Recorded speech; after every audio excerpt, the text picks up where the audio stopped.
আসসালামু আলাইকুম। City and village food cook চ্যানেলের পক্ষ থেকে আমি আপনাদের সকলকে জানাই স্বাগত। আজকে আমি আপনাদের আলু দিয়ে দেশি মোরগের ঝোল রান্না করে দেখাবো। চুলায় বসিয়ে দিলাম কড়াই, এবার দিয়ে দিলাম তেল। তেল গরম হলে দিয়ে দিচ্ছি পেঁয়াজ কুচি, মরিচ কুচি, দিয়ে দিচ্ছি আদা বাটা, রসুন বাটা, জিরা বাটা, টেবিল চামচ হলুদ গুঁড়ো, 1 টেবিল চামচ মরিচ গুঁড়ো, 1 টেবিল চামচ ধনিয়া গুঁড়ো, 1 টেবিল চামচ গরম মশলা গুঁড়ো, দিয়ে দিচ্ছি স্বাদ মতো লবণ।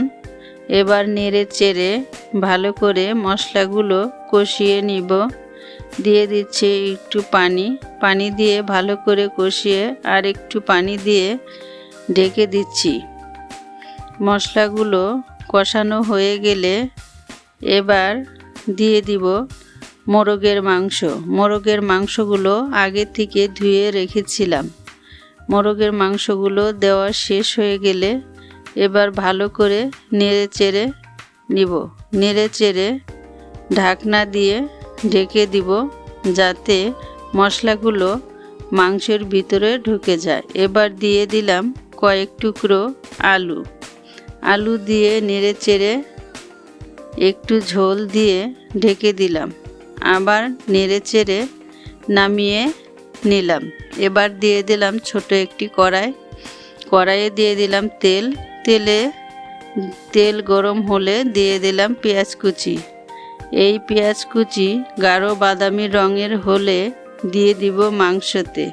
এটাকে আমরা বলি সম্বার। আপনারা কি বলেন কমেন্ট করে জানাবেন। হয়ে গেল আমার মোরগের মাংস।